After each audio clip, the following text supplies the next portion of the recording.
All right, guys, I need to do an update here on APE and AMC, some of the other videos that I've done.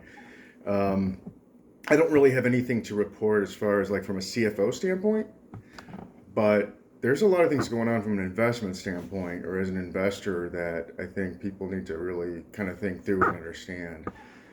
Like I said, I am invested in it. No, I'm not all in. I mean, there's a lot of rhetoric out there and a lot of extremes, right? People are talking about I'm all in, or it's a total scam, right? And so it's very confusing as to figure out what to do. But we need to take a step back and look at the facts and look at this objectively. I can be both emotional and logical. I have one of those kind of rare personality types where I can kind of be either one. So I have to be very careful that sometimes I'm not overly logical and thinking about things too simply because emotions do play a role. And on the other hand, I can't be all emotional because at the end of the day, we have to get realistic, and facts and logic and rationale tends to rule the day. But there's two things that I think are extremely important when you're thinking about AMC. First is that the two scenarios of either it's a sure thing that you're going to get totally rich or that this whole thing is a scam and you're going to lose all your money, it is very highly, I would say, in my opinion, highly unlikely that either one of those scenarios is really what's going to happen. Okay, so that's one. And I'll explain what I think the scenario is that's in play right now. And two, I think I'm starting to see what they might be doing and why it's taking so long. So there's two things we're going to talk about here. And this is probably should be the title of the video. It's one, is this a sure bet? Is this a sure thing? And two, what evidence do we have to know, to understand why it's taking so long for this whole thing to play out? And I think I might know. So first, let's talk about whether this is a sure bet or not. Here's the fact. The fact is that there's a ton of undelivered, uncovered shorts out there. Okay? And it is astronomical compared to the amount of shares outstanding. There is a huge scarcity issue, and any simple economic model will show you that in very simple terms, with all other variables not being involved in this whole thing, this price is going to run way up. It's going to rocket way up because just very simple supply and demand economics. It has to go. These shares have got to be delivered at some point. People don't have to sell. People have been driven down already, so it's sort of the people that are still in. They're looking for that return. It's going to take a while to get them to sell. So fundamentally, it's just a matter of time before they're going to have to pay the piper. It's just like using your credit card. Use your credit card. After a while, you're going to have to pay for it. It feels great when you're on vacation. You don't have to pay for it, but eventually you have to pay for it. They are going to have to buy and deliver these shares. And the amount of contracts out there versus the shares outstanding is astronomical. And so, there's no way that these shares can be delivered without a huge run-up in price, right? That's a given. Does that mean that this is a sure bet? No. How do I know, and how am I so sure of that? Well, I would have all of my net worth in AMC stock if I thought it was a sure thing, right? So you look at this and say, well, the shorts have to cover, so it's a sure thing, right? Well, no, it's not a sure thing. Remember back to a guy named Michael Burry, and if you don't know who that is, look it up. And there's also a great movie about it called The Big Short. Now, there was a time where he was betting against the mortgage market, right, back during the financial crisis, right, about 10 years ago, a little more than 10 years ago. And the bonds were failing, right? The bonds that he was shorting were failing. But the value of his shorts or the value of his instruments were still not going up, and he couldn't figure out why, right? So they should be going up. He bet against the housing market, bet against these mortgage bonds, and they were defaulting and losing value like crazy. Therefore, his investments should be going up on the other side, and he could not figure out why they weren't, right? We know now that basically they were just covering it up, right? So they were hoping that he would freak out, get scared, exit his position, or do something so that they wouldn't have to come through on it. So they were just kicking the can, delaying as far as they can. A lot of smoke and mirrors, right? And that's rational behavior. I mean, they were stuck with this huge loss. anybody that was rational would try to survive. Okay, so yeah, it's not ethical. Yeah, it's not right, but they're just trying to get out of it and survive. So he's not understanding why the value of his things aren't going up, right? And they should be. But eventually they did, of course, right? And part of the reason that that had to happen is because the losses were going to be absorbed by banks. And the banks that were absorbing these losses, it had to do with the insurance companies, credit default swaps, all kinds of complicated instruments. But needless to say, the banks that were going to take the brunt of this loss were going to fail if they had to take this whole loss. Okay? They were too big to fail. Have you ever heard that term, too big to fail? Way too big to fail. They had to have a government bailout. Okay? Otherwise, the entire economy on a global scale would melt down, right? So the mortgage crisis and Michael Burry and other people that were shorting the housing market, in order for them to get paid, that was almost a sure thing, because what they were betting on was something where the other side of it, the other side of the transaction, were banks that couldn't fail, right? Now, maybe they didn't know that it was going to be that bad, but the people absorbing the losses were going to get saved no matter what, and they were going to get paid, right? So it was just a matter of time, and they had some scares and this and that because it took a long time. Things didn't make sense. They didn't understand what was going on, and there was just a lot of misrepresentation going on. But a cornered animal who's trying to survive is going to do whatever they have to survive, right? So you got to keep your cool during those periods of time and just let things play out and not panic. But I don't know that AMC is the same situation, and that worries me. You know that these shorts have to cover. You know that the stock is going to run up in price. You know that APE is pushing this process forward. But who's going to absorb all these losses? Is it going to be an institution or institutions that are too big to fail? Or does the government not have to intervene? The government right now is a little bit off its rocker anyway. We can't predict what they're going to do. They're trying to forgive student debt, for crying out loud, right? They're doing a lot of crazy things. They're pushing it into recession on purpose for some reason, okay? So we don't know if the people on the other side of this transaction, from being an AMC shareholder, we don't know if the people on the other side of this transaction are just going to be allowed to fail and go into bankruptcy. Maybe nobody cares. I don't know what all the stuff is behind it. What we do know in lessons from the past is when the mortgage market melted down, they couldn't let these things fail. I don't know if the same players are in place to where these losses will be absorbed by organizations that, one, can pay it, or two, will be bailed out.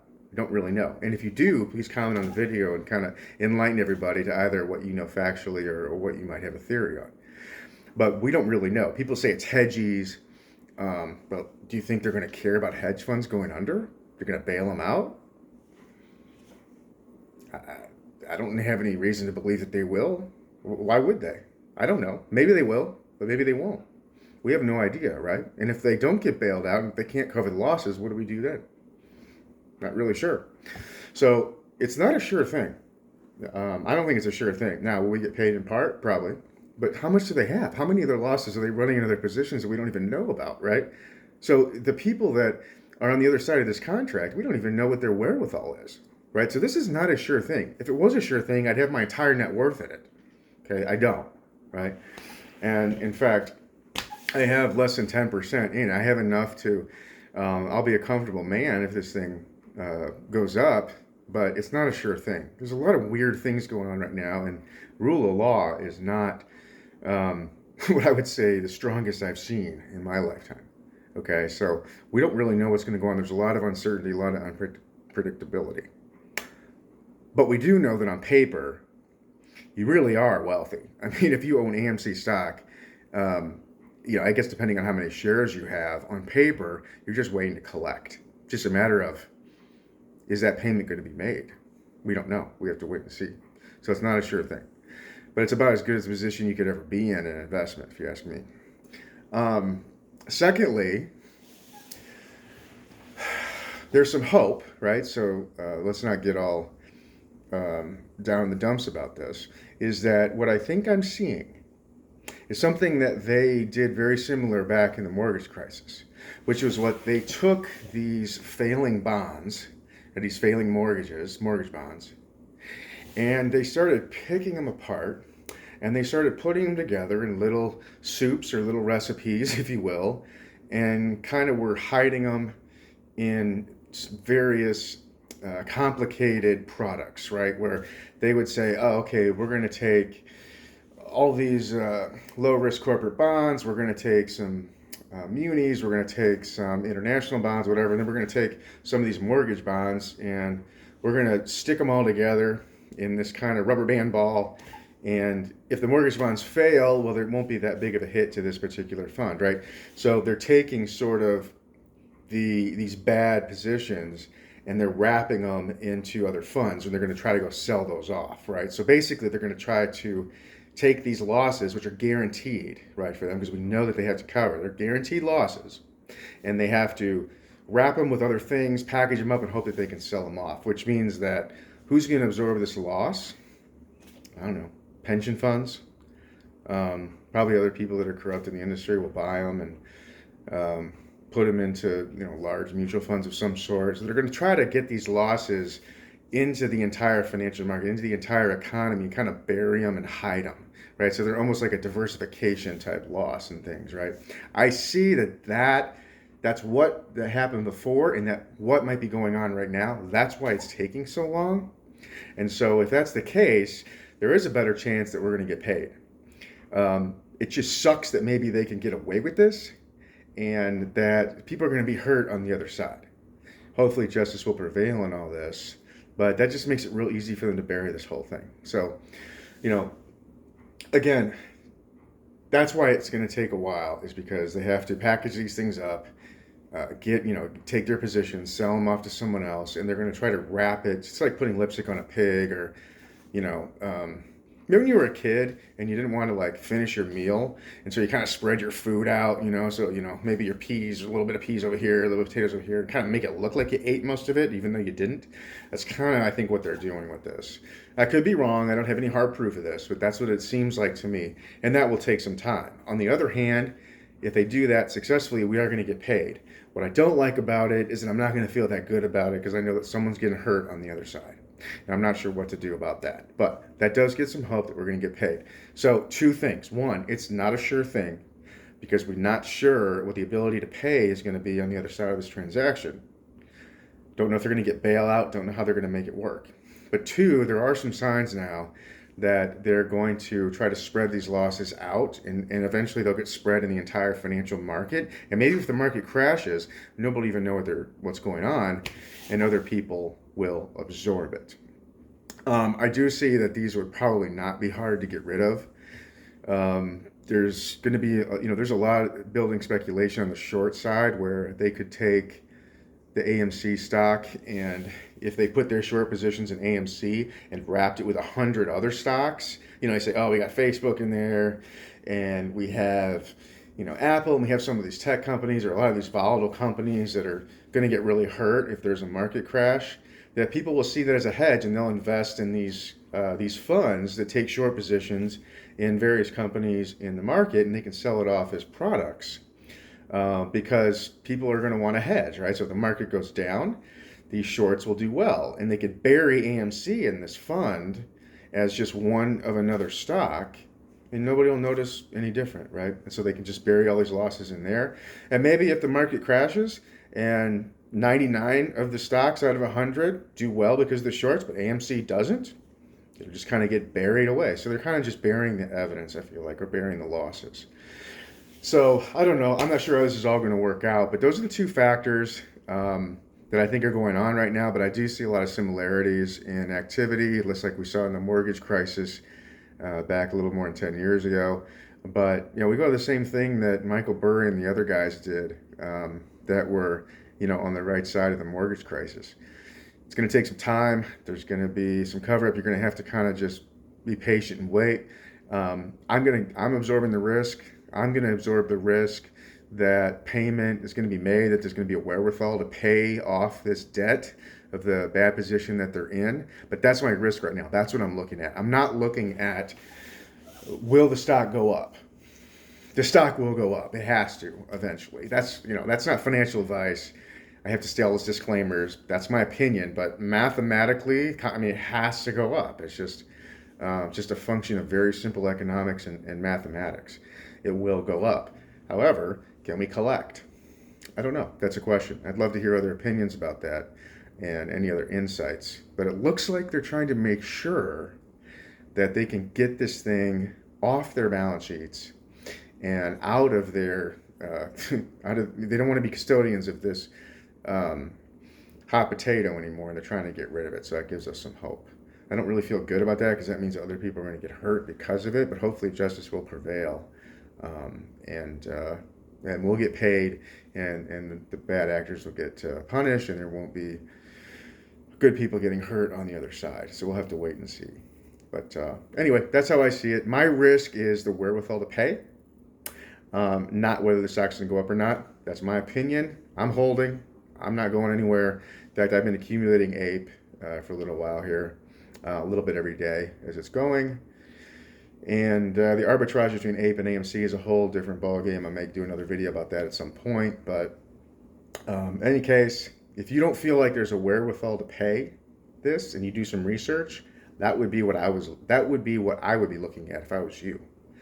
But I would not concern myself with whether the stock's going to go up or not. There will be a squeeze. But we can't predict if there's going to be massive fraud, massive cover-up, massive crimes being committed, all that kind of stuff. We can't factor that in. So there is some risk, but that's how I'm looking at it. That's my opinion. That's how I'm looking at it.